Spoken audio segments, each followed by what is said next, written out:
when she smiles, she shows the lines of sacrifice.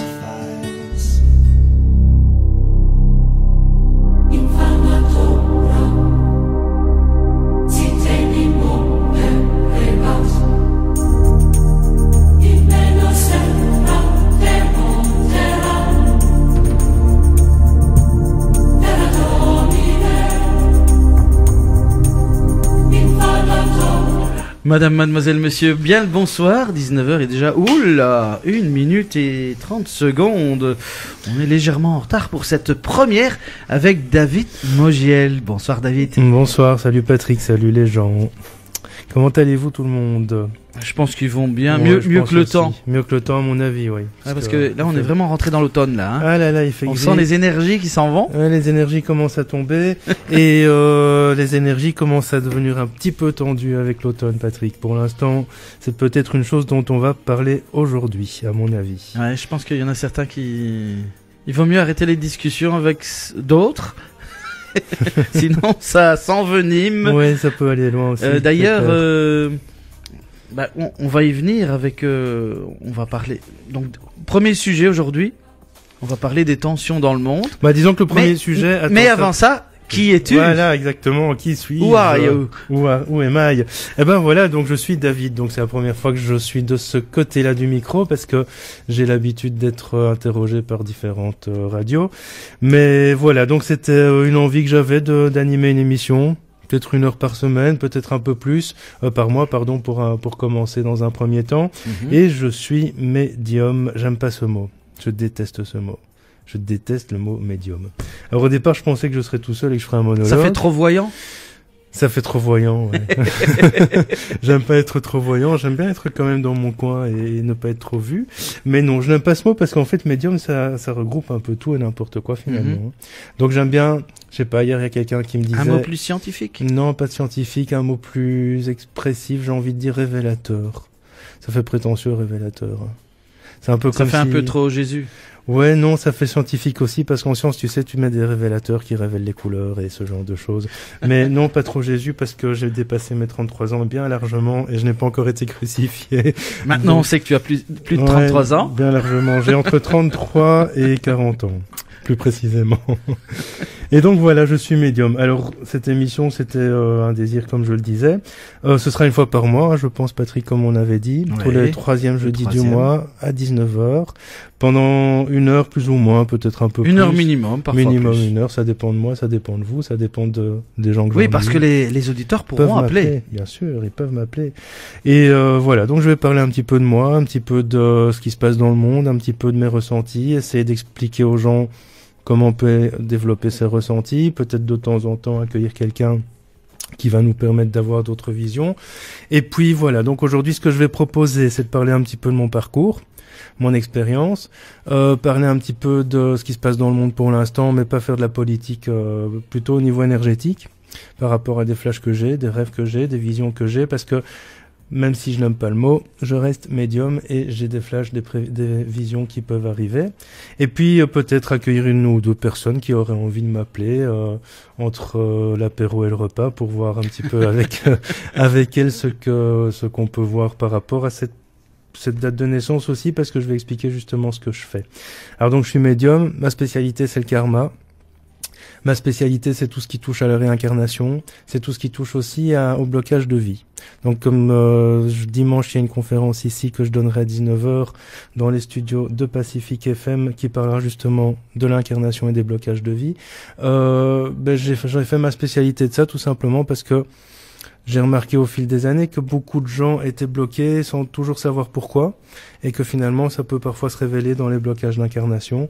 Et donc ça, c'est ma spécialité par rapport à la date de naissance. C'est pas de la numérologie, je l'avais déjà expliqué pour ceux qui ont pu entendre l'émission avec Lindali. C'est pas de la numérologie, c'est une numérologie que j'ai mise au point par rapport à l'expérience de toutes les personnes que j'ai pu voir dans ma vie et donc qui permet de comprendre son parcours de vie, ses blocages qu'on doit travailler pour avancer, ce qu'on doit travailler pour évoluer. Voilà. Et puis moi, me concernant, donc j'ai entre 33 et 40 ans, pour être plus précis, j'ai 40 ans, et j'ai donc découvert ma capacité suite à une opération chirurgicale, et petit à petit, en fait, elles se sont présentées à moi. Je peux pas le dire autrement. C'est pas moi qui les ai développées en tant que telles. Elles se sont présentées à moi. Des flashs que j'avais, des visions. Et en fait, je me suis posé beaucoup de questions par rapport à ça. La première chose que je me demandais, c'était pourquoi moi?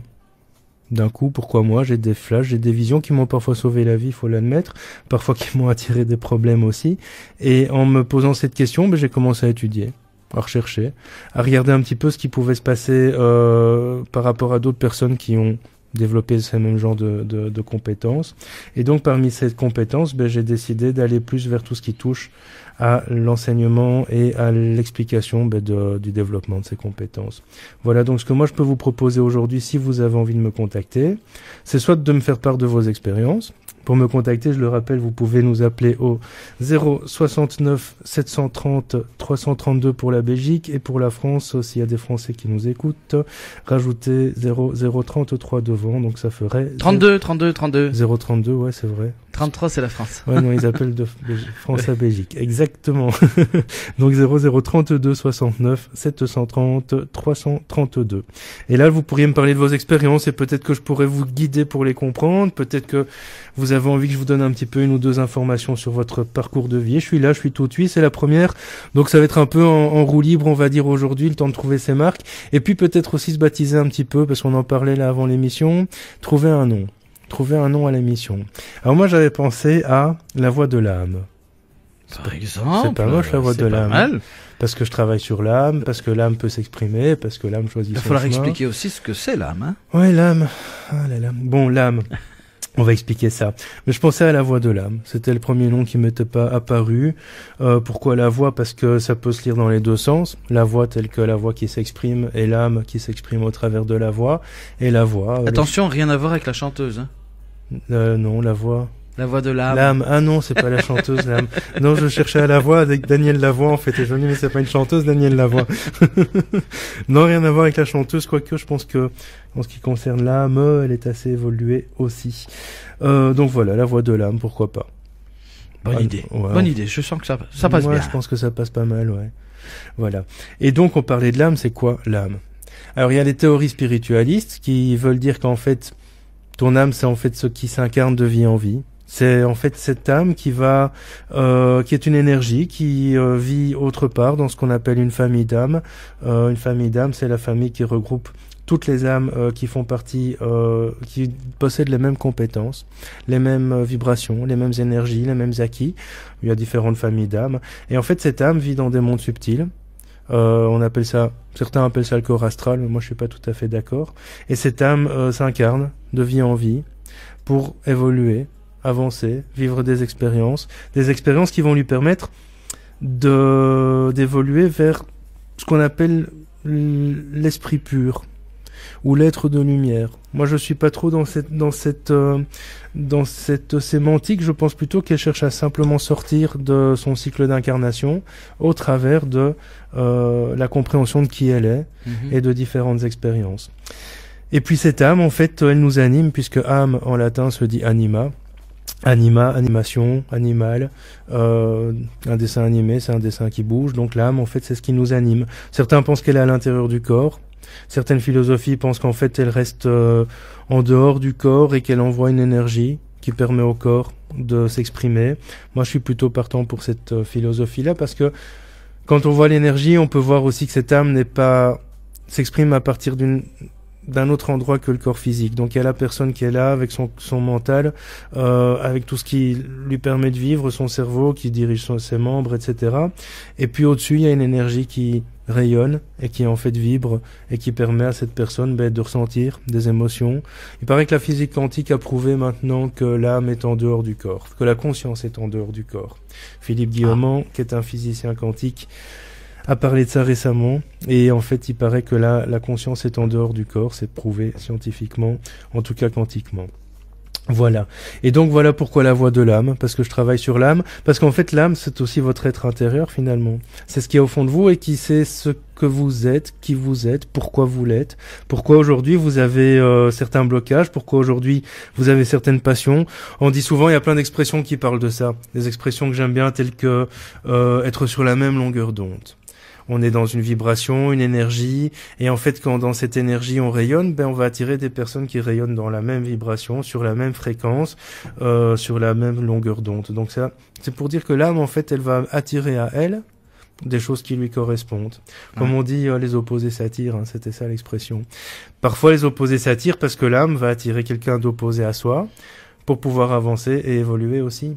Et il y a plein d'expressions comme ça. Il y a des expressions que j'aime bien qui sont des expressions énergétiques. Tu connais l'expression, Patrick, avoir la main verte? Ouais. Ouais. Eh ben, cette expression, figure-toi qu'énergétiquement, l'énergie de guérison est verte.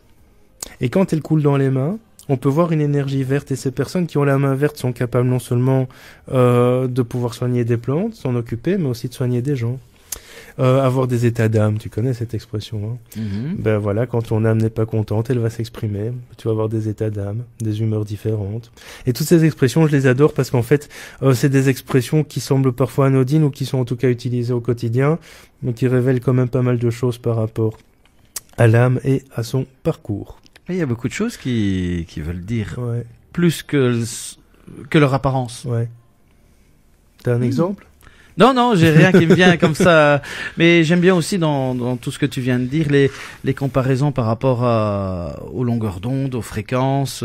C'est facile à expliquer parce que, comme on dit, tout est vibration. Les vibrations, c'est de la fréquence. Ouais. Donc, techniquement, scientifiquement, on peut bien expliquer certaines choses. On peut expliquer scientifiquement. Par contre, mais... j'ai quand même quelque chose à dire. Tu as parlé que l'âme était hors du corps. Hors du corps. Au-dessus du corps, par exemple. Ouais. Imaginons que c'est au-dessus. Mais tu as parlé de ce qu'il y avait à l'intérieur. Et c'est quoi ça à l'intérieur? C'est plus l'âme, c'est...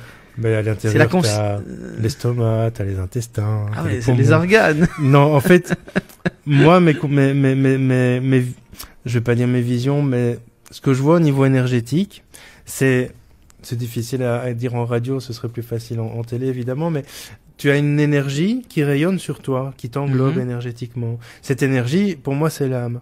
Et puis, en fait, à l'intérieur, tu as quelque chose qui fait le lien entre cette énergie extérieure et cette énergie intérieure. Ce quelque chose, nous, les humains, on l'appelle le cœur.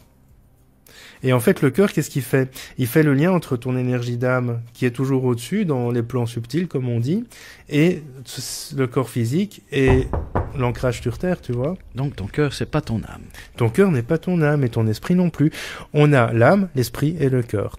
Ce sont les trois liens qui permettent, en fait, quand tu es ancré parfaitement dans l'âme, l'esprit et le cœur, de développer ce qu'on appelle l'intuition.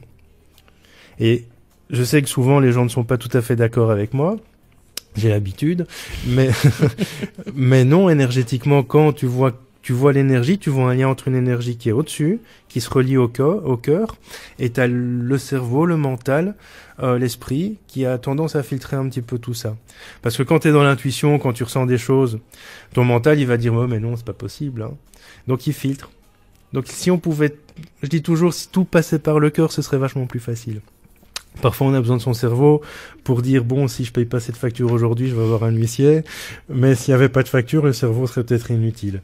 Mais je connais des gens qui m'entendent, notamment ma chère petite femme, qui doit se dire, oh, qu'est-ce qu'il raconte celui-là? Parce qu'elle aime bien réfléchir et parfois réfléchir à ce que son cœur ne veut pas toujours entendre.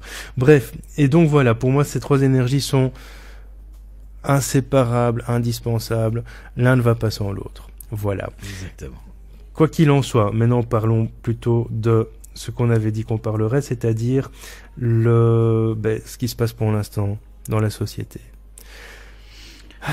Il se passe beaucoup de choses. Il se passe beaucoup de choses. Il y a plein de temps. On va parler international peut-être d'abord, c'est peut-être plus facile, parce que là ce sont les choses les plus horribles qui se voient. Mais moi je ne vais pas parler de politique comme je te disais tout à l'heure. Non, mais bon, on peut parler de population. On peut parler de population. On va pas parler des camps qui se tapent l'un sur l'autre, mais par exemple, dans tout le monde musulman, en général, il y a beaucoup de tensions. Mais le monde musulman, il y a des tensions certes, mais les tensions sont aussi favorisées par le monde occidental. Oui, le monde occidental qui est un petit peu le monde financier.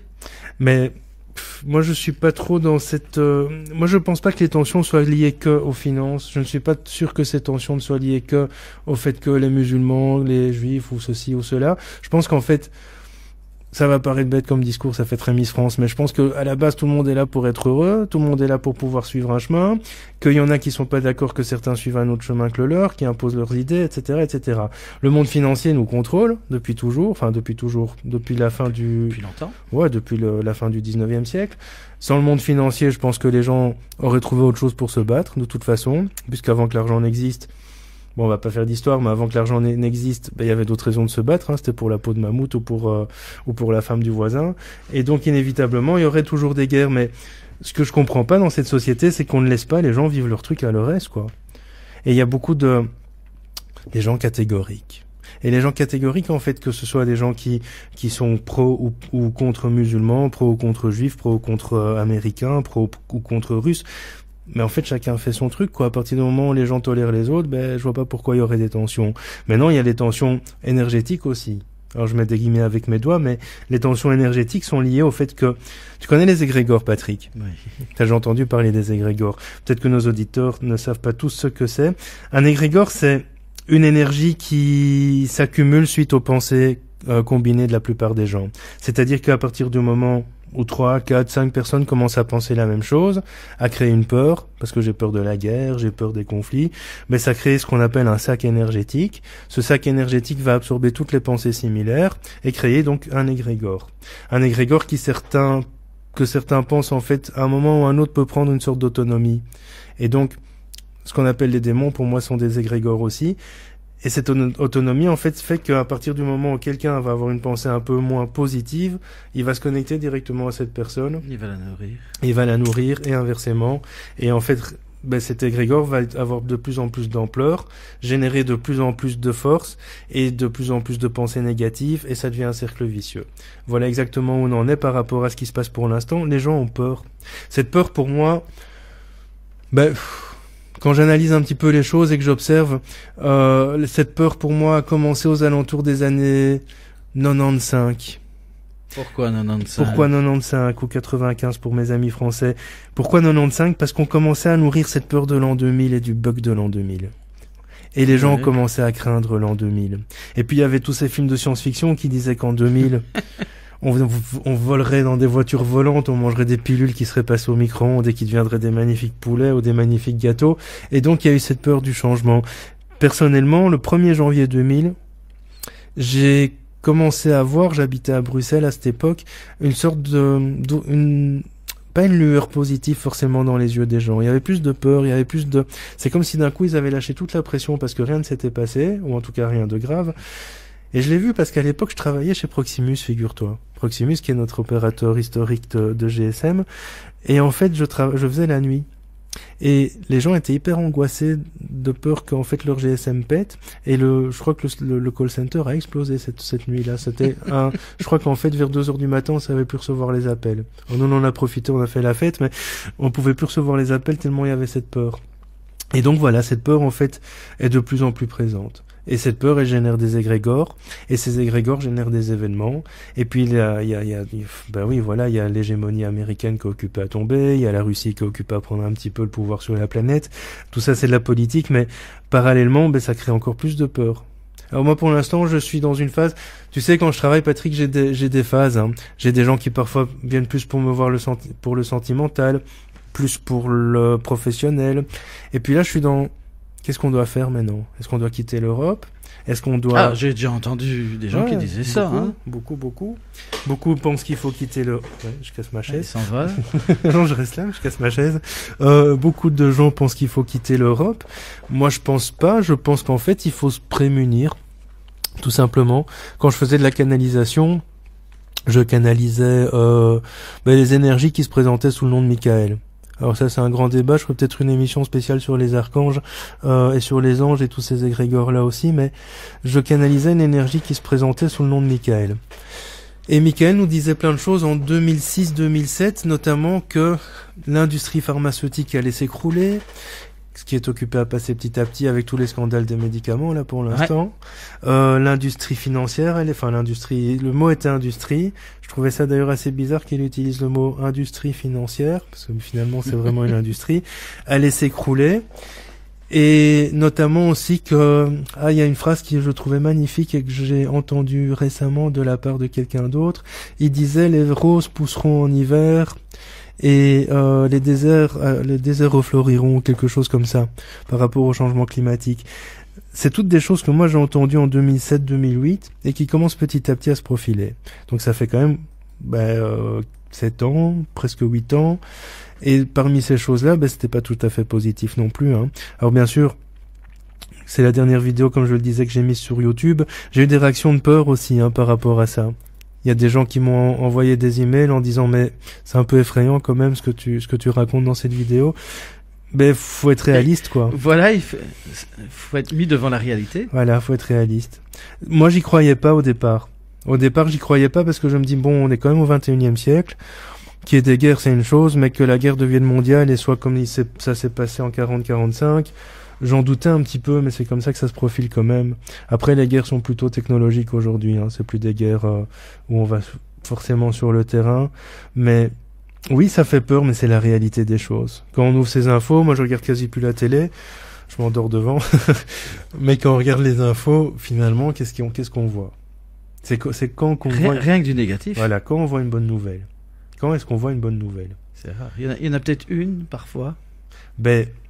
La bonne nouvelle, c'est quand il y a du soleil le lendemain, quoi. On se dit, météo. ouais, bonne nouvelle, la météo. Et oui, mais on est en Belgique. On est en Belgique, ouais, c'est vrai. On a l'excuse aussi. Ouais, c'est de ne pas en avoir. C'est sûr.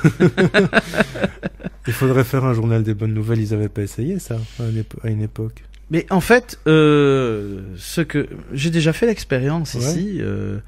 On avait un rédacteur en chef qui ne faisait que de l'émotionnel, du sang, des pleurs, des morts. Eh bien, les gens se jettent là-dessus, mais carrément des milliers d'auditeurs qui venaient en surnombre. Des millions. Non, peut-être pas. Non, quand même pas. On a eu de temps en temps l'audimat qui explosait sur Internet à cause de certains articles, mais en fait, j'ai commencé à avoir des réactions de certaines personnes. Mais j'ai pas envie de rester sur votre radio. Il y a que des mauvaises choses que vous annoncez. Et toutes les semaines, on commençait à avoir des messages pareils. Et puis, ce rédacteur en chef est parti. Et c'est comme si on avait ouvert la tenture. Ok. La lumière pouvait rentrer. D'accord. Il y a moins d'auditeurs. Mais il y a plus de bonheur. Mais ils sont contents d'être là. Mais quoi qu'il en soit, quand tu vois un accident sur la route, les gens s'arrêtent, hein. Quand tu vois à notre époque, tout le monde... Pour voir le mal qu'il y a eu. Pour voir le mal qu'il y a eu, moi aussi je m'arrête, hein. Mais quand tu vois à notre époque, quasi tout le monde, enfin la plupart des gens ont un smartphone avec appareil photo, le premier réflexe, c'est de prendre des photos avant d'aller tendre la main à quelqu'un. C'est pour ça qu'il y a les cams sur le tableau de bord, là aussi, hein, maintenant. Ouais. C'est pratique toute cette petite technologie. Et puis on partage, on espère faire de plus de vues possibles sur YouTube. Ouais, faire le buzz. Et puis voilà. Mais pour en revenir à tout ça, oui, c'est vrai que des bonnes nouvelles, on a tellement plus l'habitude d'en entendre.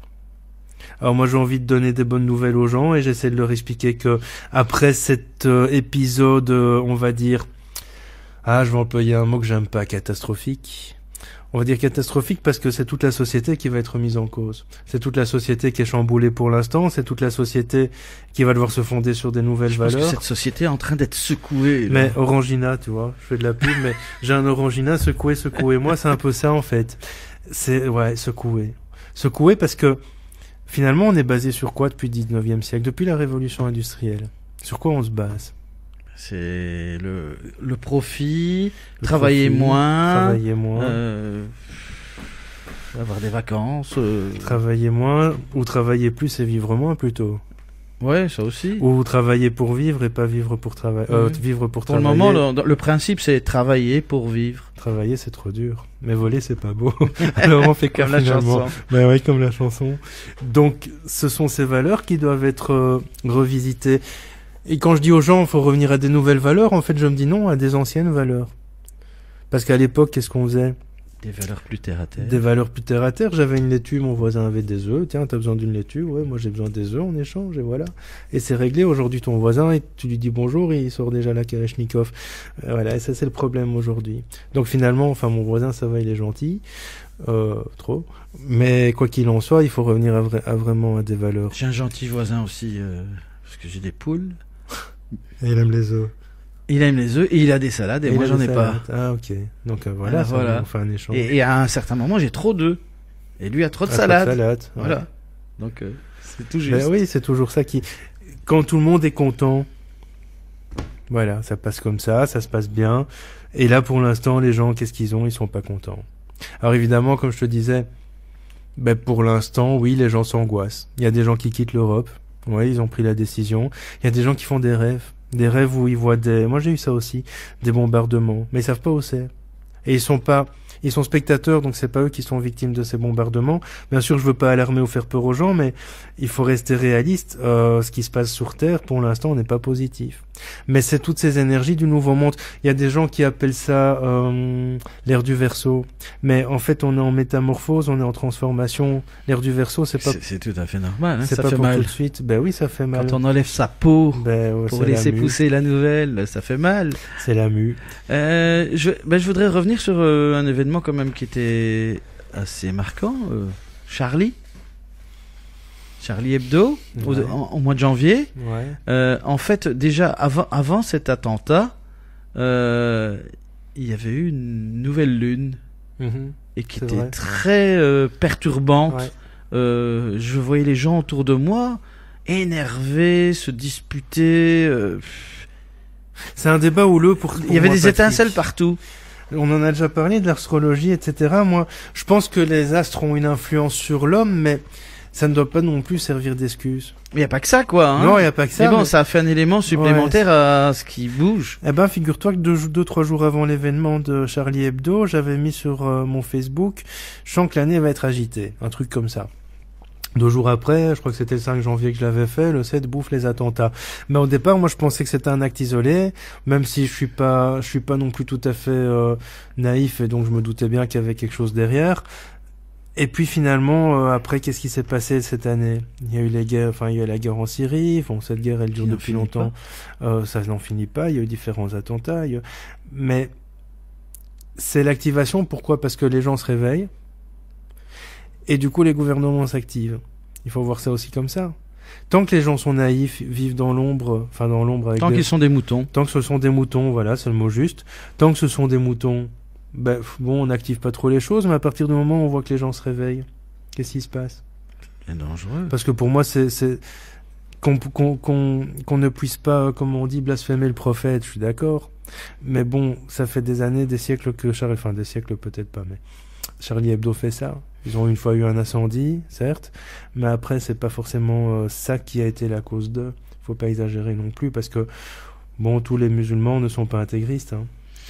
Et Non. tous les intégristes Mais ne c'est sont toujours pas musulmans. c'est la minorité extrémiste qu'on C'est voit. mais c'est celle qu'on parle et qu'on met en avant surtout.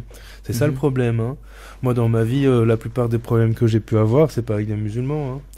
C'est pas avec des juifs, c'est pas avec des arabes, c'est avec des gens qui étaient comme Ton moi. voisin, Mon voisin, ouais, parfois mon meilleur Ton ami. employeur, Ouais, souvent. Ouais. Souvent. pour ouais. certains leur femme. Ouais, l'employeur. Non, ça va. Ça va. Non, pour Ça va. certains, j'ai Pour dit. certains, ouais, mais moi, ça va. Je réfléchis, non, ça va. Mais elle m'écoute, donc je suis obligé de dire que ça va. Super bien. Non, avec elle, ça va bien. Et avec mon employeur, aujourd'hui, c'est moi, donc ça va bien aussi. Mais dans le passé, ça n'a pas toujours été le cas. Mais c'est vrai que je m'attends à une année 2016 encore plus forte. Je vais pas faire comment elle s'appelle, l'autre qui fait ses prédictions annuelles là, Maud Christen, Maud Christen, oui. ou l'autre qui fait de l'astrologie. Je vais pas faire ma Maud Christen, mais je pense que 2016, il va falloir préparer son potager, il va falloir préparer ses poules, il va falloir préparer. Moi, je fais des réserves. Hein. Alors, il y a des réserves dans lesquelles je puise, et puis il y a des réserves dans lesquelles que je garde vraiment. Au lieu d'acheter 2 boîtes de conserve, vous en achetez 3. Voilà. Tout simplement, au lieu d'acheter une bouteille d'eau, j'en prends 2. Donc, j'ai fait mon stock d'eau, j'ai des pâtes, j'ai des conserves, du gaz. Faudra prendre du gaz, ça je dois sur la liste, je dois prévoir aussi. Mais je fais des réserves. Je fais des réserves pas parce que j'ai peur d'une guerre, mais parce que pour peu qu'il y ait un problème en France et que Carrefour soit plus approvisionné, on fait quoi? Je ne sais pas si tu as vu ce que Greenpeace a fait comme action aujourd'hui à non, Toulouse. j'ai pas vu, figure-toi. Eh bien, ils ont bloqué le centre Leclerc. Ouais. parce que il clame haut et fort que quand vous achetez les si bons légumes de chez Leclerc à des prix très très bas, eh bien en fait Leclerc exige des agriculteurs qui les fournissent de mettre certains pesticides pour que les légumes soient des beaux légumes. Mais bon. Figure-toi que, puisque tu parles de Leclerc, j'avais vu toute une émission à ce propos-là sur Cache Investigation, je pense, sur les pesticides, etc. Et c'était sur les pâtes, notamment. Et en fait, il parlait, je peux citer la marque, hein, Ouais, il parlait de Panzani qui expliquait en fait que c'était une des pâtes qui contenait le plus de pesticides et de produits tels que ceux-là, et que c'est ça qui justifiait le prix en fait. Oui, hein. j'ai vu cette émission exactement. On voyait le fermier qui disait je suis obligé de mettre ça, sinon on ne me prend pas. Sinon on prend pas, ouais. Sinon, Et c'est exactement la même chose partout. Hein. Mais ça tourne comme ça. Mais il faut essayer de... Il y a des solutions pour sortir de ça. Mais c'est quoi la solution? Tu as vu le film Solution locale pour un désordre global de Colin Serrault? Non, je l'ai pas vu non plus. J'ai vu des extraits. J'adore Colin Serrault, elle a fait La Belle Verte. T'as vu La Belle Verte? Non. Non? C'est magnifique ce film. La Belle Verte est un des plus beaux films de l'histoire du cinéma. Ouais, c'est un des plus beaux films de l'histoire du cinéma. C'est un film. Je vais t'expliquer en 2 mots. T'as envie? Ben, avant que tu expliques tout ça, on va faire une petite pause musicale. Super. Avec un petit morceau qui est dans l'histoire du rock. Tout le monde qui prend une basse, une guitare, fait ce morceau-là. Eh bien, ici, il y a un monsieur qui a pris sa guitare et qui a repris le morceau de Deep Purple. Il s'appelle Monsieur Carlos Santana avec Smoke on the Water. Pacific FM. Pacific FM. Appelez-nous au 069 730 332. Au 069 730 332.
Bonjour, c'est Jasmine. Retrouvez-moi sur Pacific FM dans l'émission Le Chemin de l'éveil tous les vendredis soirs de 18h30 à 20h. Je vous guiderai vers votre chemin de vie à travers les chiffres qui composent votre date de naissance grâce à la numérologie karmique tibétaine.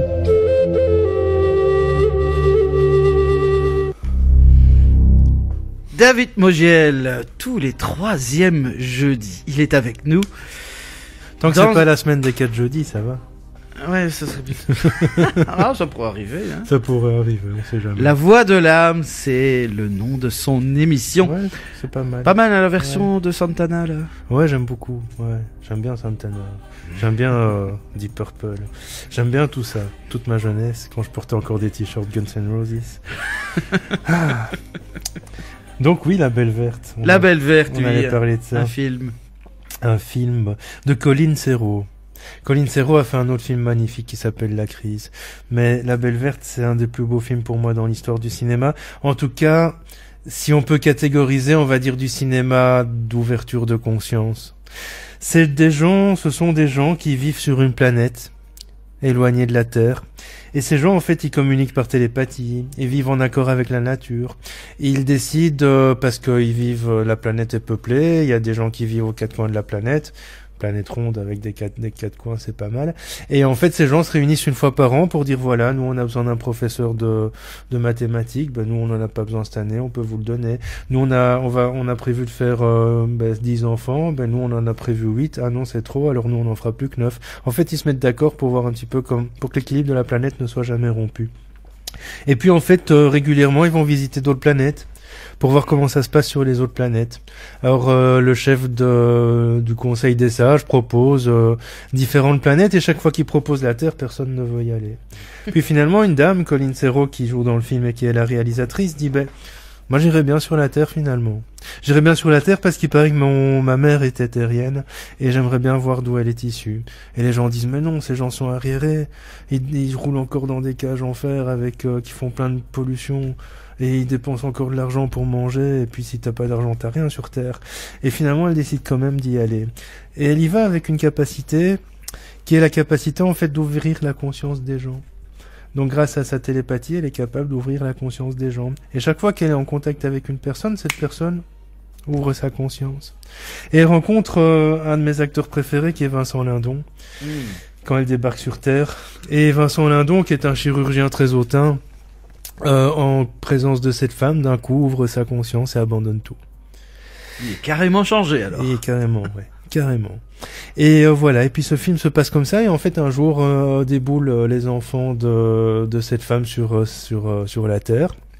Parce qu'ils avaient plus beaucoup de nouvelles d'elle. Et en fait, ils déboulent et ils expliquent un peu comment ça s'est passé sur leur planète. Ils disent qu'ils ont vécu comme sur Terre à l'époque, et qu'en fait, avant, ils mouraient à 65, 60, 70 ans, que maintenant, ils vivent jusqu'à 200, 300 ans même, qu'avant, ils mangeaient de la viande animale, et qu'ils faisaient souffrir les animaux, et que maintenant, ils sont en accord avec la nature, et qu'ils mangent ce que la nature produit, et qu'avant, en fait, ils étaient dépendants des banques, des sociétés qui fournissaient tout ce qu'on a autour de nous, les lave-linges, les sèche-linges, etc. Ils étaient dépendants de tout ça, et en fait, ce qu'ils ont fait, c'est un boycott. Ils ont tout boycotté. Plus personne n'a utilisé ni l'argent, ni les appareils, ni les voitures, ni la nourriture qui était issue des supermarchés ou des élevages. Et du jour au lendemain, tout le monde a boycotté ça. Ils ont tous fait faillite, les producteurs et les commerçants. Et puis ils sont revenus à des valeurs plus saines et plus simples. Ça donne des idées. Ça donne des idées. Hein. C'est une révolution silencieuse, c'est comme ça qu'ils appelaient ça. Ça me fait penser à un petit essai de cette chose. À un certain moment, on a vu les gens qui demandaient de boycotter les grandes marques pétrolières, comme Shell, BP et tout ça, pour diminuer leurs revenus et passer à autre chose. Comment il s'appelait ce footballeur, là, français, qui a fait, il a fait à Cantona, il l'a fait il y a pas si longtemps, un appel au boycott des banques. Oui. Une journée, tout le monde retirait son argent. Ça n'a pas fonctionné parce que les gens ont peur. C'est ça le problème en fait. On parle de l'énergie, mais en fait les gens sont tellement soumis à ce système qu'ils ont peur. Alors je t'avoue que moi aussi, je me demande comment ça va se passer après. Puisque depuis que je suis petit, j'ai 40 ans, je fonctionne avec, quelques euros francs belges à l'époque d'argent de poche, t'as besoin d'une sucette, faut la payer. Je fonctionne avec quoi que tu aies besoin. De toute façon, tu dois le payer. L'air que tu respires, c'est limite. Puisque finalement, l'air que tu respires n'est pas pur. Donc finalement, faut encore payer les médicaments pour te soigner après. Et que tout ce que tu veux, tu dois le payer. Donc finalement, qu'est-ce qui se passe? Il se passe qu'on est tous dans la peur, moi aussi, et que cette peur nous empêche d'avancer, de se libérer, voilà, de vivre. Quand je vois finalement, je me suis fait la réflexion ce matin, on voit beaucoup de choses sur Facebook, énormément, mais ce que je vois, c'est qu'en fait, il y a beaucoup de choses malheureuses, on va dire, qui circulent. Et puisque ce qui me frappe, ce sont les gens qui mettent en dessous « Oh, c'est intolérable ». Et puis une fois qu'ils ont tapé Enter, que le message est parti, ils retournent à la popote, ils retournent à faire ce qu'ils faisaient. Ils ne se lancent pas dans un combat. Mais je serais pas l'instigateur du combat non plus. Je serais pas l'instigateur parce que moi ce serait plutôt un boycott silencieux. Mais c'est pas évident parce que finalement il faut l'infrastructure qui permet ce boycott. Parce que moi, par exemple, locataire, si je mets des poules dans mon jardin, ma propriétaire va m'étrangler. Parce qu'après son jardin, qu'est-ce qui va se passer? Il y aura des nids de poules partout. Ce sera pire qu'une route belge. Donc finalement, c'est pas toujours facile. Le potager, on a fait un essai cette année. On a une mauvaise terre, donc ma petite femme a construit un petit potager de ses petites mains. Tu vois, un bac potager. Ça a fonctionné en partie, mais ça a été trop tard. Donc pour l'année prochaine, ce sera plus efficace. Mais c'est pas toujours évident. Et puis, il y a des choses que t'as pas... C'est difficile, tu vois, d'expliquer à des gamins de 6 ans, 12 ans, que tout le monde a du coca à l'école, mais que toi, t'achètes pas de coca. C'est difficile d'expliquer à ces gamins que tout le monde a un iPad et toi, soit t'as pas les sous, soit tu considères pas devoir donner des sous pour ça. C'est difficile tout ça. Et en fait, c'est ça un des problèmes, c'est que pour moi, tant qu'on sera dirigé par cette société de consommation, qu'est-ce que tu veux faire? Alors c'est plus facile quand t'es seul, quand éventuellement tu peux partir plusieurs mois avec ta voiture, ou même pas ta voiture, ou à cheval, ou en 2 chevaux, comme tu veux, et vivre autrement, c'est facile, mais quand t'as des enfants qui grandissent dans cette société, à moins d'être déscolarisés, qu'est-ce que tu veux faire? Mais on nous apprend à consommer tout petit. On nous apprend à consommer. On est à peine sorti du berceau, là, c'est tout de suite. Quand tu vois, j'avais vu une émission, j'adore cuisiner, en fait, le gars, il utilisait des légumes, mais de A à Z. Nous, on prend un légume, on épluche ça, on jette une partie, on enlève les épluchures, on les fout à la poubelle ou on donne aux cochons. Et finalement, quoi? Lui, il prenait le légume, les bouts, et en fait, il les mettait dans la friteuse, il les frisait. Oui, on a compris. Compris, voilà. Il les fritait pour en fait les manger. Les épluchures, en fait, il les rajoutait dans la salade, etc. Donc, il consommait son légume de A à Z, ce que nous, on ne fait pas. Il faut bien penser que dans la peau des légumes, c'est là qu'il y a le plus de vitamines. Hein. Et de pesticides, oui, c'est sûr. Oui, s'il y en a. S'il y en a. Attends, parce que je discutais l'année passée avec, près de chez moi, il y a un monsieur qui a comment on appelle ça, un potager. Il vend ses cultures, enfin c'est pas industriel mais c'est grand, donc il vend. Et il me dit, tu sais, moi ma terre elle est bio, enfin je suis censé être bio, mais regarde le champ juste derrière. champ de pesticides. Donc ça va chez lui aussi, hein, donc par ça en dessous. vient chez moi, c'est inévitable. Donc t'es obligé d'éplucher, t'es obligé de jeter une partie d'eux. Et puis les pesticides, j'avais entendu que c'était une des grandes causes du cancer de la prostate. Les pesticides. Bon, je pense que les pesticides sont responsables de beaucoup de choses, ouais. Des flatulences. Aussi.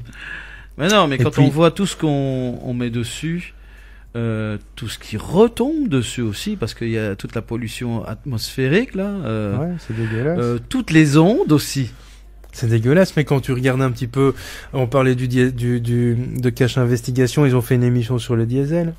Le diesel, ils savent très bien que c'est hyper polluant et hyper toxique pour la santé, mais c'était financier, de nouveau. Financièrement, c'était intéressant pour eux de mettre des diesels, parce que les constructeurs payaient pour, parce que le diesel moins cher que l'essence, mais autant taxé, etc., etc., et puis parce que l'hégémonie américaine qui vend le mazout.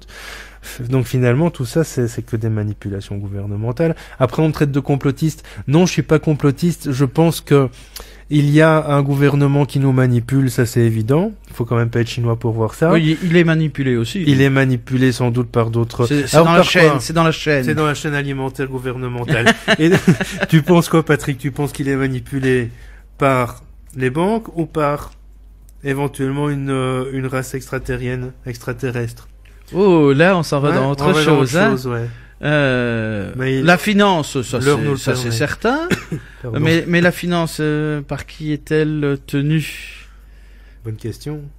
Hein? Je pense qu'il doit y avoir des influences extérieures, parce qu'il faut aussi se dire que il n'y a pas que nous dans l'univers. Il n'y a pas que nous, ça m'étonnerait qu'on. Il y a certainement des races qui étaient là avant nous.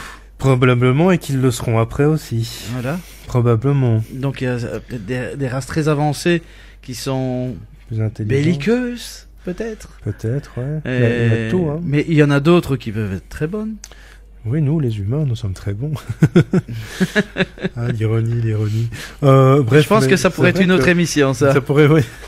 Je pense que ça serait un sujet éventuellement à traiter, ouais. Parce que j'ai mis longtemps à accepter cette idée, en fait. Parce que là encore, tu n'es pas éduqué à penser ce genre de choses.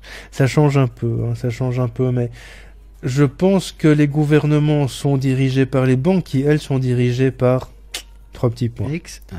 Voilà. Et c'est là où je pense que le problème réside, c'est que, tu sais, ils nous préparent souvent aux choses, hein. Avant d'arriver, je voyais un truc qui disait pendant combien de temps les films américains nous ont préparés aux attentats du 11 septembre. Et il montrait en fait pendant 30 minutes tous les films où il parlait de ce genre de trucs. Et d'ailleurs, il parlait même de la même chose par rapport à...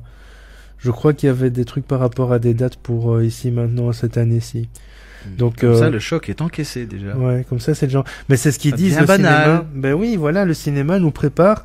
Quand ça arrive, c'est banal. On a l'habitude de voir une flotte extraterrestre dans le ciel, ou de voir un gentil héros... Oh, c'est Star Wars. Ouais. Ou de voir un gentil héros qui est issu de nulle part et qui sauve la planète, voilà. On a l'habitude de ça. Mais on n'est pas dressé non plus à pouvoir se rebeller, parce qu'il y a la peur, comme je disais. Et quand je te parlais tout à l'heure de mes visions, elles sont pas forcément positives, c'est la réalité, mais je sais que par la suite, moi je mets en fait le grand chaos, j'ai envie de dire, jusque 2017, fin 2017. Après, ça va se calmer, ça va descendre, mais ça va pas encore être top du top. Il y a des gens qui me disent, ouais, mais moi je vois encore ça sur 10 ans, moi pour moi on est au bout du bout et ça va éclater. Alors l'éclatement, c'est les gens qui en ont marre, c'est cette vague de migrants, c'est pas positif pour l'Europe, hein. Et là, quand je vois tous ces gens qui s'apitoient, oui, moi je m'apitoie, c'est triste pour eux. S'il y avait la guerre, je serais content qu'on m'accueille. Mais quand ils font de la propagande en disant oui, ils vont rapporter 2 milliards d'euros à l'État belge, ouais, quoi.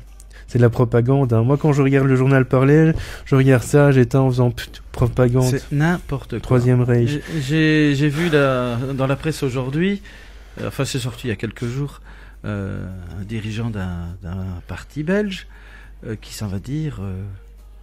les migrants qui sont chez nous, ils sont chez nous, donc ils sont wallons. Je sais pas, mais tu viens d'ailleurs, tu es d'ailleurs, tu n'es pas un wallon. Tu n'es pas wallon comme ça, il y a assez de gens comme ça qui demandent la nationalité depuis suffisamment de temps et qui ont tout pour la recevoir et qui ne le sont pas wallons, hein. Donc non, c'est que de la propagande pour moi, et c'est vraiment cette propagande-là, en fait, on endort le peuple, voilà. On endort le peuple. Et puis moi c'est difficile, hein. J'avais envie d'écrire un article, puisque j'écris de temps en temps des articles pour Enquête Spirituelle, j'avais envie d'écrire un article sur l'illusion de l'éveil. Mais c'est difficile de parler de ça. Parce que l'éveil, c'est génial, mais c'est pas si génial que ça. Non. Parce que il y a les aspects... C'est dur. Ben oui, c'est dur. Mais il y a l'aspect positif et l'aspect négatif, en fait. L'aspect positif de l'éveil, c'est qu'en fait, tu vois les choses avec beaucoup plus un champ de vision beaucoup plus large. Et l'aspect négatif, c'est qu'en fait, ce champ de vision plus large te rend malheureux parfois. Parce que tu n'es plus le mouton, justement. Et il faut trouver l'équilibre entre l'aspect plus large que tu as et justement, cette capacité à l'accepter et à l'assumer. C'est ça qui est difficile. Il faut essayer de jouer avec tout. Ouais, il faut jouer tout le temps. C'est pas évident, hein. Non, c'est pas évident. Mais il y a des gens qui vivent ça difficilement. J'en fais partie, hein. Je fais partie des gens qui vivent cet éveil difficilement, parce que tu peux regarder bêtement un film, une pub, n'importe quoi, en te disant bon, je m'abrutis volontairement, hein. Tu te dis ouais, je vais m'abrutir volontairement parce que là j'ai eu une grosse journée, et puis tu regardes 5 minutes ton truc, soit tu t'endors, soit tu te dis c'est de la propagande, même dans les films c'est de la propagande. Et donc finalement c'est ça l'illusion de l'éveil aussi. L'éveil c'est bien parce que tu franchis un cap, tu t'élèves, tu t'ouvres, tu vois les choses différemment, t'es plus altruiste, t'es peut-être plus concerné par ce qui se passe justement autour de toi et à l'intérieur de toi. Et puis, c'est un peu moins bien parce que tu te dis mais comment je peux vivre là-dedans et comment je peux faire pour que les gens me comprennent et pour être compris des gens. Alors souvent les gens s'isolent, hein. Moi je suis très dans l'isolement par rapport à ça. Et puis c'est ce que j'appelle du faux-cutisme, c'est-à-dire quand c'est pas de l'hypocrisie dans le sens strict du terme, c'est que quand t'es face à la société, on va dire tu fais oui, et dans ta tête tu penses non. Mais bon voilà, c'est juste pour pouvoir vivre avec les gens et j'allais dire dans les gens, mais il faut qu'ils soient d'accord pour ça. Mais vivre avec les gens et au milieu des gens, quoi. Mais par exemple ici, je sais pas, je vais prendre l'exemple de la radio. On voudrait bien que ça soit un vecteur, un facteur à l'ouverture. Ouais. Mais on ne peut pas le faire à 100%. Pourquoi ? Il faut rester quand même dans un cadre un peu classique aussi. Ouais. Pour ne pas trop choquer et apporter petit à petit des émissions comme la tienne qui font un petit peu réfléchir entre les deux. Et puis on remet le cours normal. Mais bon, le cours normal ici, c'est de la musique. Si tu veux, tu peux mettre le cours normal, j'allais dire, dans la musique, un truc très mainstream, hein, si tu veux, pour être un peu dans l'équilibre des choses. Par contre, derrière tout ça, il y a le côté commercial, financier qui doit être là. Mais c'est pas négatif, Patrick. En fait, non, négatif. Non, mais il faut pas se plier à l'hégémonie et au capitalisme, c'est tout, mais c'est pas négatif. Ça. Et au copinage. Moi, ce que je dis souvent aux gens, c'est tu gagnes ta vie, quelle que soit la manière dont tu gagnes ta vie. Moi, ce qui m'emmerde dans gagner sa vie honnêtement. Oui, mais je veux dire honnêtement, mais quelle que soit la manière, que tu sois médium ou que tu sois employé, quand tu gagnes ta vie, t'as le droit de te faire plaisir. Mais déjà dans cette société, c'est difficile de se faire plaisir. Tout ce que je vois, moi, c'est que je commence à travailler pour moi à partir du 24 ou 25 du mois. Tout avant, c'est pour payer mes factures. Et ça, c'est déjà la première difficulté. Et c'est là où il y a un grand déséquilibre. Si tu commences à vivre ton incarnation, ta vie, en te disant, mais finalement, j'ai que des contraintes, mais tu vivras jamais heureux. Et trouver l'équilibre, c'est de se dire, bon, j'ai des contraintes, ok, mais à côté de ça, j'arrive à me faire plaisir. Ça m'apporte ça. Et ça m'apporte ça. Mon argent me permet aussi de sortir boire un verre avec mes copains, mes copines, de me faire un cinéma. Mon argent me permet de payer mon abonnement de GSM et d'appeler des gens et ma famille. Et mon argent, j'allais dire me permet, mais m'oblige d'un autre côté à payer mes factures parce que c'est une obligation. Et puis si tu payes pas, finalement, qu'est-ce qui se passe ? Tu travailles, tu te sues, tu te saignes, et qu'est-ce qui se passe si tu payes pas ? T'as les huissiers qui finalement font le même travail pas le même que toi, mais ils font aussi un travail pour gagner leur vie. Et pas de bol, leur travail, c'est de venir prendre tes meubles. Mais quoi qu'il en soit, l'équilibre dans cette société, pour moi, c'est, tu gagnes ta vie, et ta vie, tu ne dois pas gagner tu ne dois pas la gagner la perdre à la gagner. Voilà, c'était ça que je cherchais. Tu ne dois pas la perdre à la gagner, et personne n'est autorisé à venir te pomper 65% de ton salaire. Personne. Pourquoi ? Et regarde toutes les personnes qui ont travaillé pendant 50 ans. Ah, je suis fâché là maintenant. Hein. ça m'énerve. Toutes ces personnes qui travaillent pendant 50 ans et se retrouvent en pension avec 800 € par mois. Moi, j'ai travaillé 11 ans, je me retrouve au chômage, on me dit, ah, mais monsieur, maintenant, vous y avez plus droit. Mais attends, j'ai cotisé, on me l'a retiré de mon salaire, ce chômage. Ouais, et après, on me dit que j'ai plus droit, mais faut pas rigoler, quoi. Et après, tu te retrouves dans le caca, et puis après, tu vas demander au CPS, on va te faire, ah, mais monsieur, t'as qu'à vendre ta voiture. Mais ça, c'est le monde dans lequel on vit, quoi. Ah, ça m'énerve, hein. Et il faut être zen, en fait. D'autres diraient, il y a des réfugiés qui arrivent et on leur donne tout. Non, mais je suis pas d'accord non plus, attention. Parce que oui, ça aussi, je le vois souvent, mais zut, quoi, vérifiez vos sources quand vous postez des articles sur Facebook. Ah ouais. Parce qu'on leur donne tout, peut-être de manière matérielle, mais ils ont pas de sous, hein. Ils ont pas 40 € par jour comme les gens pensent, hein. Ils ont matériellement, ils ont droit à de la nourriture, ils ont droit à des vêtements, ils ont droit à un endroit, et ils ont peut-être droit à 10-15 € d'argent de poche par jour. Oui, mais pas 32 ou 40, hein. Donc faut toujours vérifier les sources aussi quand on poste un truc sur Facebook. Et ça, c'est aussi l'illusion de l'éveil, parce qu'en fait, les gens pensent se rebeller en partageant, mais en fait, ce qu'ils partagent est une fausse information. Donc autant... Et ça se multiplie. Et ça se multiplie. Et ça fait des égrégores. Et ça fait des égrégores, et moi, ça m'énerve. Donc voilà. Mais il est vrai que l'équilibre dans la vie, c'est qu'en fait, quand tu vis ta vie, au moins tu as le sentiment d'exister. C'est important. Si tu vis ta vie pour les autres au travers des autres, si tu vis ta vie en sachant que tu dois travailler pour payer une facture. Quand j'en arrive parfois à me dire là, il faut que je bosse parce que je dois mettre du mazout, je me dis ouf, il y a un problème là. Il y a un problème. De un, j'ai assez bossé ce mois-ci et je suis débordé de travail, et de deux, j'ai pas de quoi mettre du mazout, je me dis il y a un problème. Et ce problème, en fait, c'est peut-être à la base où il faut aller. Au lieu de commencer à se focaliser sur les réfugiés ou sur les ventes d'armes en Irak ou sur n'importe quoi, qu'on commence à se focaliser sur notre gouvernement qui nous en... Voilà. Et puis bref, mais il faut commencer par aller à la base, quoi. Et quand ils viennent te voter des tax shift, là où je viens d'entendre à la radio, ça va coûter plus d'argent aux chômeurs qui en touchent déjà pas. Non, mais c'est pas normal, quoi. Alors il faut vraiment aller à la base. Là, je suis énervé. Et voilà. Donc moi, ce que je propose, il n'y a pas quelqu'un qui a envie de nous appeler pour détendre l'atmosphère. Et voilà, 069 730 332 si vous avez quelque chose à dire sur faut dire bonjour, hein. Sur tout ce qu'on vient de dire. Donc voilà. Bon, on écoute quoi là? Marillion, ça te dit? Ouais, vas-y. Allez, voici Marillion. Pause musicale, à tout de suite.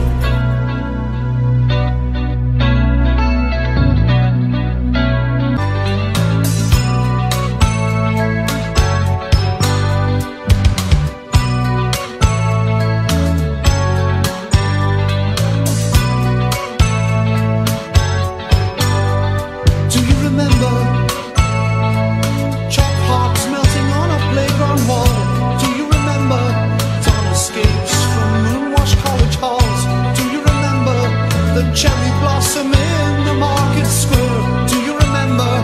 I thought it was confetti in our hair.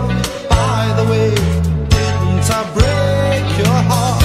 Please excuse me, I never meant to break your heart. So sorry, I never meant to break your heart, but you broke mine. Katie, is it too late to say I'm sorry? And Katie, could we get it together again? I just can't go on pretending that it came to a natural end. Katie, oh, I never thought I'd miss you. And Katie, I thought that we'd always be friends.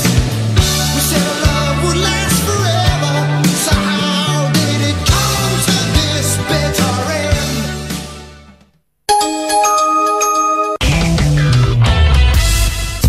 Bonjour, c'est Julie. Je suis naturopathe. Se soigner avec ce que la nature nous met à disposition, plantes, fleurs de bac, les pierres, l'homéopathie, les bourgeons, les huiles essentielles, la naturopathie, c'est ce qu'il vous faut. Je vous propose de faire un bilan général, que ce soit pour un problème physique, émotionnel ou même comportemental. Les consultations peuvent se faire par Skype ou à votre domicile. Pour plus d'informations ou une consultation, n'hésitez pas à m'appeler au 04 97 70 82 18. Alors, colore ta nature en remettant de la couleur dans votre vie. Colore ta nature, www.colortanature.be. Pacifique FM.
David Mogiel, tous les jeudis, eh bien aussi, on est dans les extras. Tous les trois jeudis. Je veux bien venir tous les jeudis, hein, mais ma c'est un peu voiture loin va pas quand être même. contente, c'est pas à côté de la porte, non. Ah, et madame aussi. Hein. Et madame aussi, ouais. Alors, Donc, on a parlé du monde, on a parlé de ouais. beaucoup de choses qui ne vont pas, Qui nous énerve, enfin qui m'énerve. qui énervent, qui font des égrégores, qui Des égrégores font des tensions entre les gens. Ouais. Bref, mais moi je pense que le changement, qui a dit ça déjà? C'est une citation célèbre, hein, le changement c'est maintenant. Non, il faut vraiment que ça change parce que plus on sera conscient, plus on pourra offrir la conscience à quelqu'un d'autre. Et je me dis vraiment offrir parce que moi ça a été un cadeau de le recevoir. Je l'ai reçu au fil de mes prises de conscience, mais ce cadeau peut être parfois empoisonné en fait. Hein. Parce que Ça change ta vie. ça change ta vie, ouais. Mais ça peut être empoisonné parce que à un moment tu te prends plus au jeu, quoi. Tu rentres plus dans le jeu. Alors c'est vrai que je vois vraiment beaucoup de groupes, des Anonymous et des machins comme ça, qui réagissent, mais le problème c'est qu'ils sont pas encore tout à fait pris au sérieux, quoi. Leurs méthodes, leurs tactiques ne sont peut-être pas les bonnes tactiques pour le faire, donc ils sont pas hyper pris au sérieux. Quand tu vois la manif là qu'il y a eu, c'était quand là à Paris, la manif pour le 21 juillet. À Paris, il y avait une manif pour la chute du gouvernement, quelque chose comme ça, tu te souviens pas? Non, j'ai pas fait attention. Non, ben, c'est une manif en fait qu'ils ont voulu faire, ça s'est passé dans plusieurs villes de France. Hein. En fait, c'était le 14 juillet, pardon, c'était symbolique. Et en fait, c'était une manif pour dire au gouvernement de démissionner, quoi. Mais il y a eu quoi? Une goutte d'eau parmi la population française, quoi. Alors c'est un début, je suis d'accord, mais il y a un moment ou un autre où si on veut pas ce matin se réveiller et avoir un blindé devant la porte, il faut réagir maintenant, quoi. Oui. Et il faut pas croire que parce que c'est plus arrivé depuis 60 ans que ça ne peut pas arriver. Parce que moi, j'habite près d'une base militaire, près de Beauvechin, si tu connais. La base est soi-disant désaffectée, mais je vois des avions et des hélicoptères passer à longueur de temps. Et il y a des périodes au cours desquelles ils sont beaucoup plus actifs. Et je me dis, un matin, je me réveillerai et j'aurai des blindés dans ma rue. Heureusement, je suis à la campagne, je suis pas en pleine ville. Je suis proche de Bruxelles, mais pas non plus. Je suis à 40 minutes de Bruxelles, mais c'est pas exclu et c'est pas impossible. Je connais. Ben, je vais pas citer non plus d'autres concurrents, mais je connais un journaliste qui a travaillé en Russie, qui s'appelle François Demier, et en fait, il explique qu'en Russie, ben oui, un matin, tu te réveillais et t'avais des blindés devant chez toi, quoi.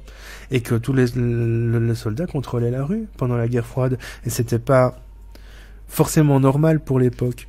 Et donc, fondamentalement, si tu veux pas te réveiller un matin et aller au boulot et que des soldats te demandent ta carte d'identité, et te passent au détecteur de métaux, ben il faut un moment ou un autre se réveiller, quoi. Et c'est maintenant qu'il faut se réveiller, parce que je pense qu'il faut arrêter de se leurrer en se disant que c'est une petite crise et que c'est comme la guerre d'Irak, qui a été une grosse manipulation gouvernementale aussi.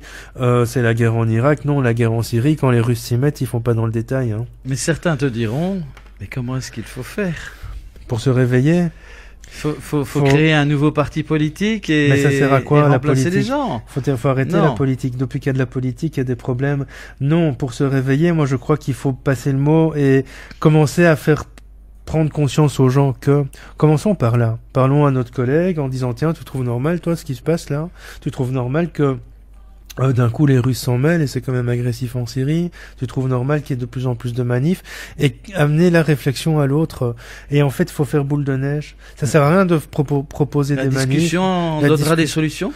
Mais ce serait bien. Mais moi, je pense qu'avant la discussion, il faut amener la question. La question amène à la réflexion. Et la réflexion amène à la discussion. La question amène à la réflexion. La réflexion amène à la discussion. Est-ce que tu trouves ça normal? Qu'est-ce que t'en penses? Et alors la personne, même si fondamentalement, dans un premier temps, elle va dire ouais, mais c'est pas grave, c'est loin de chez nous. À un moment, elle va réfléchir quand elle va voir que ça arrive plus proche de chez elle. Et puis à un moment, elle va commencer à discuter avec l'autre en disant tiens, la dernière fois tu m'as parlé de ça, qu'est-ce que tu voulais dire par là? Et j'en vois beaucoup des trucs comme ça. Et c'est comme ça que ça va se réveiller. C'est pas en se disant je vais faire une manif, j'ai arrêté de consommer. On est trop peu nombreux. Il faut diffuser. Il faut diffuser. Parce que que moi, ma femme, mes enfants, mes amis, ma famille arrête de consommer, ok, mais c'est pas 10 personnes qui vont faire chuter Carrefour, quoi, tu vois. Il faut que ce soit 1 million de clients par jour qui vont chez Carrefour. Il faut que ce soit 1 million de clients. Alors moi, je veux bien lancer des appels sur Facebook en disant demain, tout le monde retire son argent à la banque, mais ceux qui vont se dire, ouais, oh, Coco, moi je dois payer mon loyer. Ok, tu dois payer ton loyer, mais alors viens pas pleurer pour le reste, quoi. Et c'est ça le problème, c'est qu'on pleure, mais finalement on fait rien. Alors, diffuser, même si ça prend 20 ans, il vaut mieux que ça prenne 20 ans que ça ne se fasse jamais. Diffuser, amener la question amène toujours à la réflexion. Sûrement, mais prudemment. De toute façon, moi je pense pas à moi, je pense à mes filles, hein, avant toute chose. De toute façon, le reste s'est fait aussi comme ça. La société de consommation s'est faite au fur et à mesure. De toute façon, ouais. Tout doucement, doucement mais sûrement. Moi je pense pas à moi, je pense à mes filles. Si demain je me prends un obus sur la tête, je me prends un obus sur la tête, mais j'ai pas envie que mes filles grandissent dans un climat de guerre. Ça se passe en Israël, ça se passe en Palestine, ça se passe en Syrie. Ça pourrait se passer ici. Et c'est ça qu'il faut se dire. Et ça a l'air d'un débat politique, mais en fait, c'est le fruit de mes visions aussi. C'est le fruit de mes rêves, c'est le fruit des flashs que je peux avoir parfois. Parce que moi, quand je vois une information, je dis moi, mais c'est prétentieux comme mot, mais quand je vois une information à la télé, j'ai des images qui apparaissent et qui poursuivent le truc. Alors je dis pas que je me trompe jamais, j'arrive parfois à ne pas me tromper, mais le truc c'est que ces images, à un moment, je vois qu'elles commencent à se produire et à se réaliser, quoi. Et j'ai un truc, c'est que on m'appelait quand je faisais de la voyance le voyant de l'improbable. C'était un peu mon nom. Pourquoi on me disait tout le temps, en fait, tu prédis des trucs qui sont improbables. Et j'ai encore eu un mail ce matin d'une dame qui m'a dit, mais ce que tu m'as dit était improbable. Et c'est arrivé. C'est vrai. Et en fait, on m'appelle le voyant de l'improbable, et parfois je disais des trucs à ma femme, elle me disait, arrête, hein. Et, avec le petit accent, arrête, hein, mais non. Et en fait, oui, non, ça arrive. Ça arrive 8 fois sur 10. 8 fois sur 10. Et le problème. C'est beaucoup, hein? Ouais, c'est beaucoup. 80%. 80%, c'est pour ça que j'ai arrêté la voyance. Parce que ça fait peur. Pas aux gens. Pas aux gens, ça fait peur à moi que les gens rentrent dans la dépendance de ça. Parce que plus t'es juste, plus ils te consultent et plus ils se reposent sur toi. Et ils ne font plus rien, eux. Et ils font plus rien ils pour eux. Ils n'avancent plus pour leur chemin. Ils n'avancent plus. Et j'ai eu des gens qui, comme ça, d'urgence, voulaient un conseil. Parce que, alors je me trompais volontairement. J'ai fait ça, c'est pas bien, mais non, il m'est arrivé de me tromper volontairement. Volontairement parce que ces gens dépensaient tout leur argent. Ah, je parle de ça il y a 7-8 ans, hein, je te parle pas de maintenant, mais parce que ces gens dépensaient tout. Et puis après, quand ils avaient plus à dépenser, ils demandaient crédit. Alors moi, ça me dérange pas de faire crédit, mais si c'est pour après que ces gens, finalement, ils rentrent dans ce... Ah, ça aussi, tiens, parlons-en, Patrick. Réveillons-nous, parlons du crédit. Oh. Ça, c'est la plus belle... C'est ça qui tient tout le monde. C'est la plus belle laisse que les gouvernements et les banques ont inventé, le crédit. Il faut essayer de se débarrasser de ces crédits. Avec les dictons qui vont avec, qui paye ses dettes s'enrichit. Ça... Tu veux que je te dise, moi, ce que je pense de ce dicton? Je passe du coq à l'âne, hein, mais... Qui paye ses dettes s'enrichit. Alors, moi, j'aime pas le principe de dette karmique, hein, même pour moi, ce dicton, il vient de là. Tu payes tes dettes karmiques, tu t'enrichis intérieurement. Mais j'aime pas le principe de dette karmique parce que le karma, c'est pas une histoire de crédit et de dette. Le karma, c'est une histoire d'expérience. Maintenant, les expressions peuvent venir par rapport aux anciennes croyances aussi, mais ça aussi, j'en ai parlé, les croyances figées dans la spiritualité, c'est quelque chose de parfois difficile à percevoir, parce qu'en fait, il y a des gens qui pensent que ce qui était il y a 100 ans est toujours aujourd'hui. Mais non, pas forcément. Et alors, s'il y a 100 ans, on voyait que finalement, le karma, c'était une somme de dettes, ça ne l'est pas. C'est une somme d'expérience. Alors, il y a des gens qui me critiquent parce que je dis ça, je m'en fous, mais fondamentalement, c'est presque une vérité énergétique. Aujourd'hui, ça l'est. Parce que tu payes ta dette karmique, donc t'as fait du mal, tu subis le mal, ben tu t'enrichis intérieurement. Mais non, parce que c'est pas parce que t'as fait du mal que tu vas subir le mal. Ce que tu vas vivre, c'est l'expérience sous 3 aspects, 3 formes. Dans le langage psychologique, on va appeler ça bourreau, victime et observateur, ou sauveur si tu veux. Et en fait, tes expériences sous 3 formes, vont faire qu'un jour on va te couper la tête, un jour tu seras le bourreau qui coupe la tête, et un jour tu seras dans le public qui observera un coupage de tête. Et en fait, ces 3 expériences vont générer 3 émotions différentes, et ces 3 émotions différentes vont te permettre d'évoluer en tant qu'âme. C'est ça le principe de dette karmique. Mais ce mot dette, j'aime pas. C'est d'ailleurs c'est le sujet de mon... Il faut changer ça. Ouais, faut changer ça. C'est le sujet de ma conférence dimanche, ça. Le karma, les blocages de vie, parce que finalement, on a toujours tendance à penser que ce qu'on a fait, on le paye aujourd'hui. Et que ce soit dans le karma ou dans les vies actuelles, on pense que ce qu'on a fait, on le paye aujourd'hui.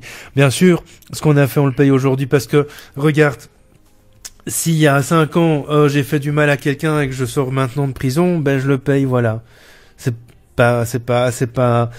évident. Mais parallèlement, tout n'est pas une fatalité non plus.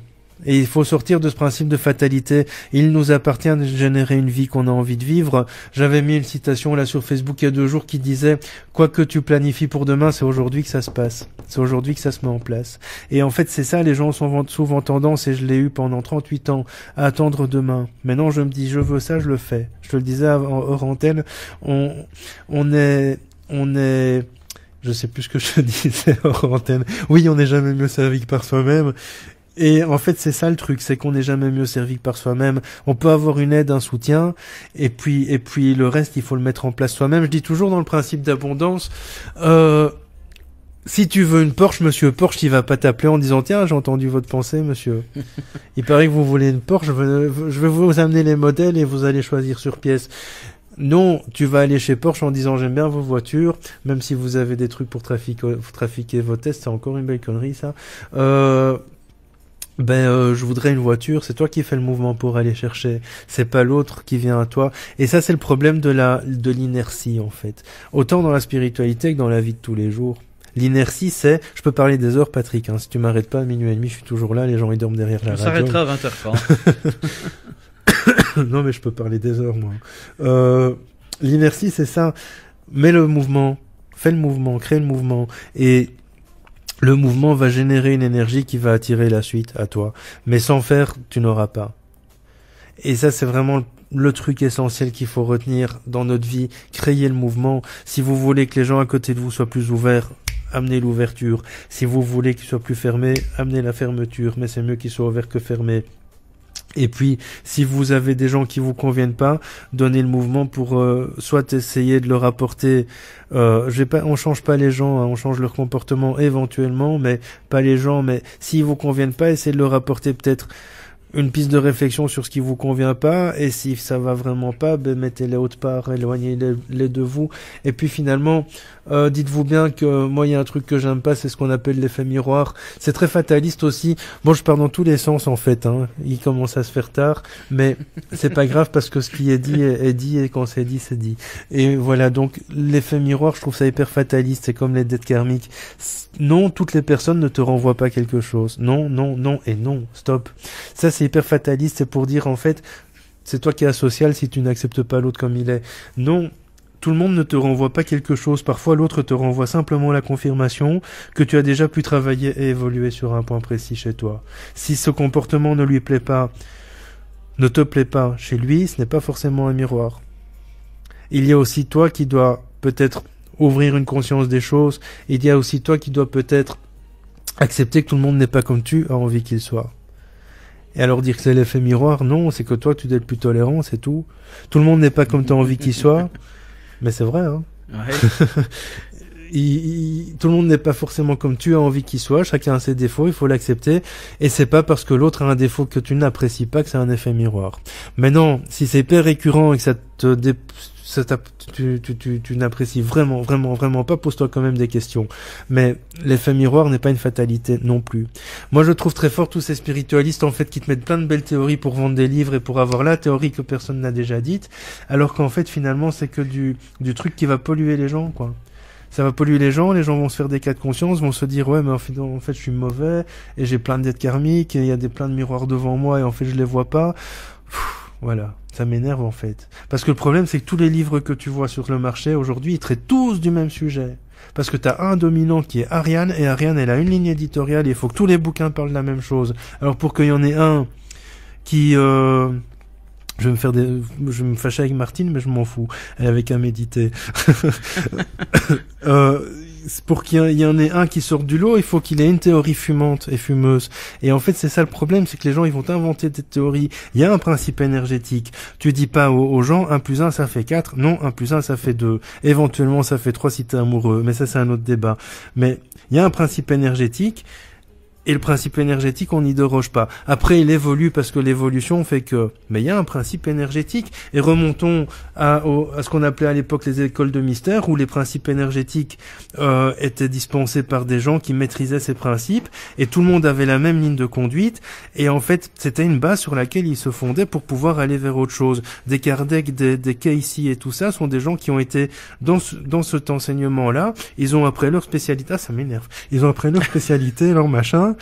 Mais ils ont une base, il y a une base, comment on dit, stable et solide, quoi.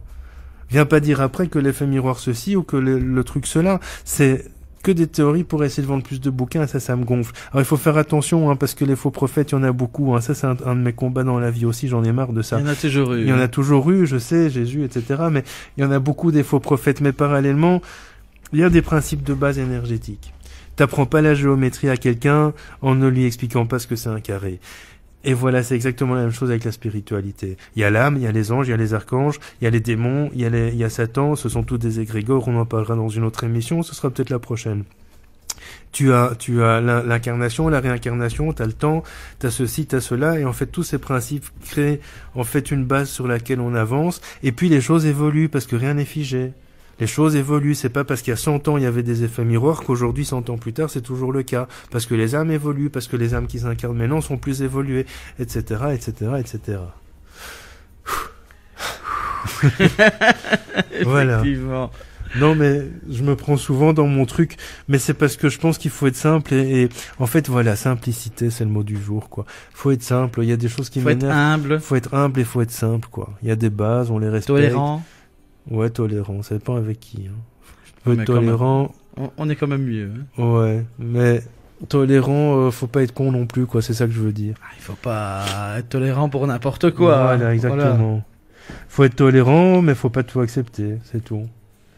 Mais voilà, il faut être simple, ça sert à rien de se compliquer la vie est assez compliquée, quoi. Alors si les choses passent plus par le cœur, on réfléchit moins, on fait plus aller l'émotion, ça marche beaucoup mieux. Mais il faut être simple, il faut pas se prendre la tête. Parce que une vie, t'en as qu'une à la fois. Oui. Alors, ben oui. Alors autant qu'elle se passe au mieux, quoi. Certains diront le moins mal possible. Le moins mal possible, ou le plus bien. Le plus bien possible. Le plus bien que possible. Mais ouais, voilà, c'est vraiment essentiel, quoi. Voilà, David. On va arrêter là, sinon on est encore parti pendant 1 heure. Ouais, moi je peux. Ouais, non, on va arrêter là, parce que j'ai encore 1 heure et demie de route. Hein. En plus, il pleut. Ouais. C'est une fine pluie, là, attention. Hein. C'est une sale pluie, ouais. Et un peu glissante. Surtout qu'en ce moment, on fait les betteraves. Ouais, chez moi, c'est les patates. Maïs. Chez moi, c'est les patates. Oui, il y a les patates. Il y a tout ici. Ouais, alors, il y a de la aussi. boue partout. Ouais, je passe pas dans les champs, tu sais, j'ai une autoroute quand même pour arriver jusque chez moi. Non, je termine par le champ de patates et de betteraves, ouais. Mais ils l'ont fini, je crois, donc ça va. Alors, David, oui. Comment peut-on te retrouver? Écoute, tu peux me retrouver sur Facebook. Déjà, c'est la première chose, David Mogiel, donc M-O-G-I-E-L, et mon site internet, Mezael, www.mezael.com. Et puis on peut me retrouver dimanche ici, non? Oui. À 19h. Dimanche, oui, quelque chose comme ça. Ouais, pour la conférence sur le karma et les blocages de vie. En fait, vous pouvez venir toute la journée de dimanche. Oui, ici. toute la journée. Pour 35 €, vous avez 6 conférences. Dont moi. Dont toi, pour le final, l'apothéose. Ouais, mais en général, les gens, ils sont fatigués, ils dorment. Donc c'est le moment où les gens vont s'endormir, en fait. Ah oui, mais avec ton énergie, tu vas les réveiller, là. J'espère, mais en fait, non, parce que je vais tenter une expérience. Tu vas les hypnotiser? Ouais, je vais les amener en méditation. Pas mal. Après une journée dure? Après une journée difficile. Ben, on sait pas, j'espère qu'elle sera pas dure quand même. Les gens, ils vont pas. Ouais, mais c'est beaucoup d'informations, hein, alors. Non, mais non, parce que tu les détends. Tu vois?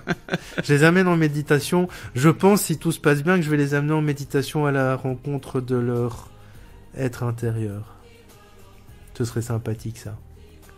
Une Très bien. méditation guidée. David Mogiel, donc ce dimanche ici, pour des conférences.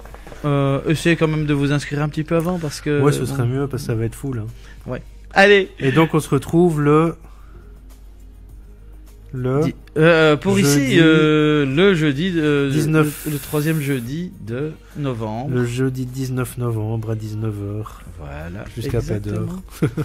Allez, au revoir à tous et à toutes. Salut David. Patrick, salut à bientôt. tout le monde, à Merci. bientôt.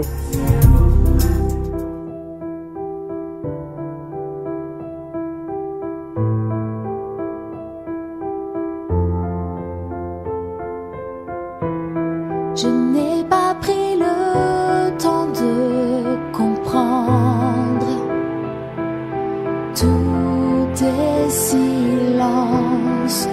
J'aurais